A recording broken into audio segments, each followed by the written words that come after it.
हमारे आपसे केवल इतना निवेदन, इस पूरे श्रोता भाई बहनों से केवल इतना सा निवेदन है कि जिस भूमि को, जिस मकान को, जिस जमीन को, जिस जायदाद को आप बनाना चाहते हैं, जिस प्लाट को आप निर्मित करना चाहते हैं, कई कई घर ऐसे किराए के मकान में रहते थे तो अच्छे रहते थे, जब से घर बनाया प्रवेश करा तब से रो रहे हैं। 25 बार वास्तु शास्त्री वालों को बुला लिया, उसने यहाँ से सीढ़ी तोड़ दो, यहाँ से बना दो, यहाँ बाथरूम तोड़ दो, यहाँ से बना दो, ये पीछे से रास्ता कर दो, यहाँ से बना दो। ईमानदारी से कहना, पहले के समय में क्या वास्तु शास्त्री होते थे? नहीं। घर के बुजुर्ग कहते थे यहाँ कमरा बना दे बेटा, बेटा कमरा बना देता, यहाँ रसोई घर बना दे बेटा। घर के बुजुर्ग कहते थे वहां कमरा बनता था, घर के बुजुर्ग कहते थे वहां पर भोजन बनता था। उसके बाद भी उनके घर में शांति होती थी, फिर भी उनके घर में समृद्धि होती थी, लक्ष्मी की कोई कमी नहीं होती थी। कमाते कम थे पर ऐश की जिंदगी जीते थे, सुखमय जीवन जीते थे। आज के जमाने में बेटा कमारा, बहू कमारी, पोता कमारा, पोती कमारी, दादा कमारा, सारा घर कमारा, उसके बाद भी सुख और समृद्धि और शांति नहीं है, उसके बाद भी आनंद की अनुभूति नहीं है, उसके बाद भी हमेशा रोना केवल सुख का होता है। जरा सा घर में 4 लोग रह रहे हैं पर चारों के मुंह भगोने जैसे रहते हैं, एक तपेले जैसा मुंह, एक भगोने जैसा मुंह, एक थाली जैसा मुंह, एक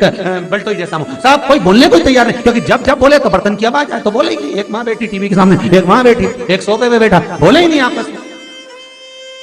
वो सुख गया का महाराज।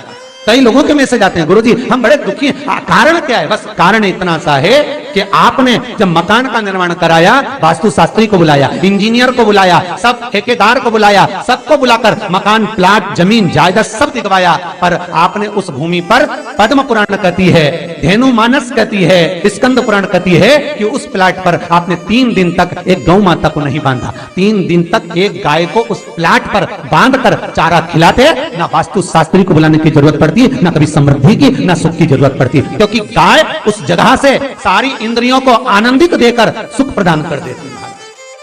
उस जगह के सारी रोग, बीमारी, कष्ट, तकलीफ, दुख को गौ माता खींच ले।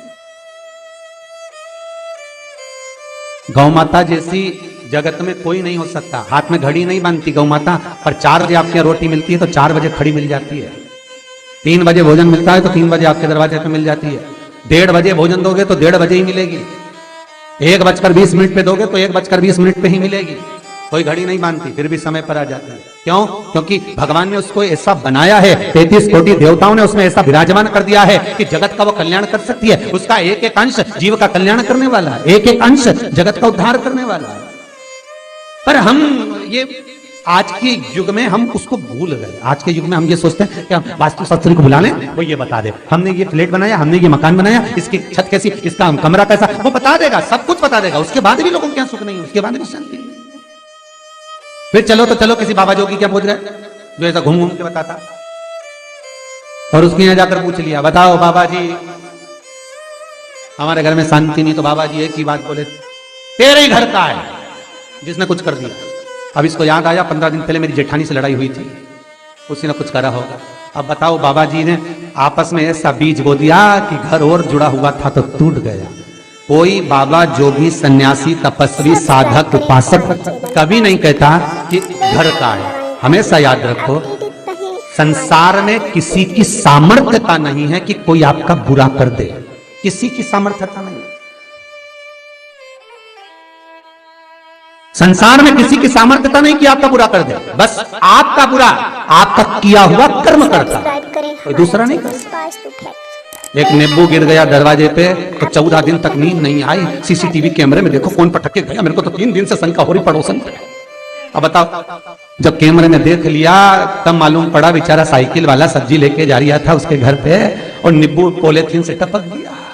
तब सुकून मिला कि ये नींबू, तब सोई आराम से कि पड़ोसन ने कुछ नहीं किया। सब्सक्राइब करें हमारा channel Vastu facts, bell icon दबाएं। ना जाने किसने क्या विद्या कर दी, ना जाने कौन ने कौन सा टोना मार दिया।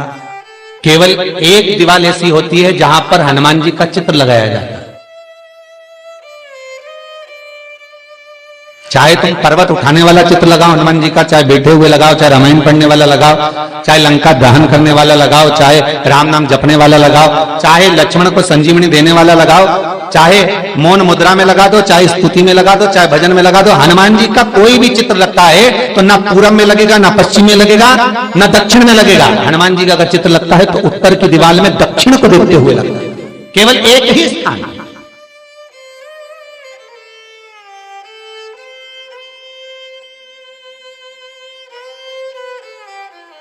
जैसे पूर्वजों के चित्र को, पितरों के चित्र को गए हुए हमारे जीवों के चित्र को दक्षिण में विराजमान किया जाता है, उसी तरह हनुमान को उत्तर में विराजमान कर कर दृष्टि दक्षिण में कर दी जाए।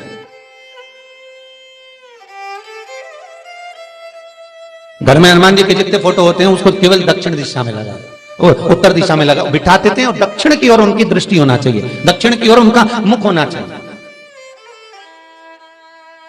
क्यों महाराज? अगर व्यक्ति के जीवन में कोई बीमारी आने वाली है, व्यक्ति के जीवन में कोई रोग आने वाला है, व्यक्ति के जीवन में अगर कोई कष्ट आने वाला है, व्यक्ति के जीवन में अगर कोई परेशानी आने वाली है, व्यक्ति के जीवन में कोई एक्सीडेंट का योग भी बनने वाला है, तो शास्त्र कहता है वो दिशा दक्षिण से ही बनता है।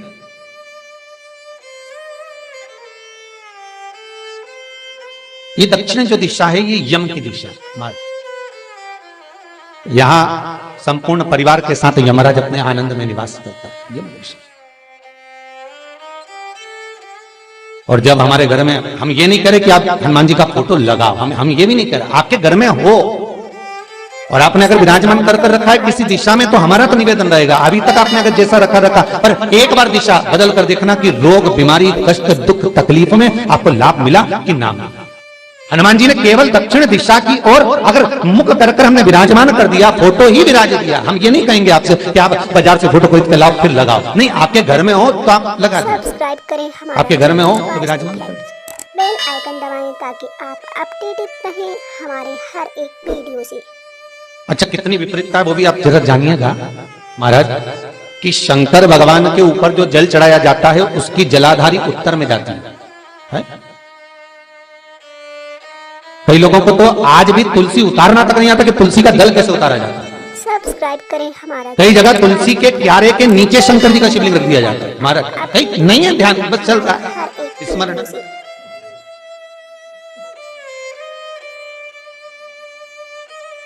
भगवान शिव का जो जल जा रहा है वो उत्तर की ओर जा रहा है, और हनुमान जी को उत्तर में विराजमान कर मुख दक्षिण की ओर कर दिया गया। क्यों? प्रबल दिशाओं में उत्तर और दक्षिण महाराज, ये जो दो दिशाएं इनको साधने के लिए कोई देवता आगे नहीं आता। अगर इन दिशाओं को कोई साधने वाला है तो केवल एक देवाधिदेव महादेव ही हो सकता है, काल का हरण करने वाला वो महाकाल ही हो सकता है। शंकर का ही एक अवतार है हनुमान जी महाराज, रुद्र अवतार महाराज। हनुमान जी से कहा तुम दक्षिण की ओर दिशा पर संभालिए, शिव जी कहते हैं मेरा जल जब उत्तर की ओर जाएगा तो इस दिशा को मैं संभाल, चिंता ना करिए। हमारे हर एक वीडियो से किसी लड़का और लड़की का विवाह नहीं हो रहा, 30 साल हो गए, 32 साल हो गए, 34 साल हो गए, लड़का लड़की का विवाह ही नहीं हो रहा, बहुत टेंशन है माता पिता। कोई मंगली है, कोई मांगलिक है, थोड़ा धीरे कम करो, प्लेन रखो, कोई मांगलिक है, कोई मंगल है, सब्सक्राइब करें हमारा चैनल वास्तु फैक्ट, संबंध हो ही नहीं रहा, बहुत प्रयास कर, अपडेटेड रहें हमारे 4 दिशा का स्मरण करिए, पूर्व पश्चिम उत्तर दक्षिण का।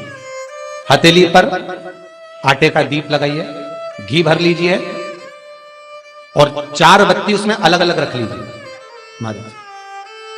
थोड़ा सा पीला चावल हल्दी में कर उसमें डाल लीजिए। हमारा चैनल वास्तु फैक्ट, जो लड़का और लड़की का विवाह करना उसी के हाथ में देना है। अपडेटेड रहें हमारे, और देव उठनी एकादशी के दिन,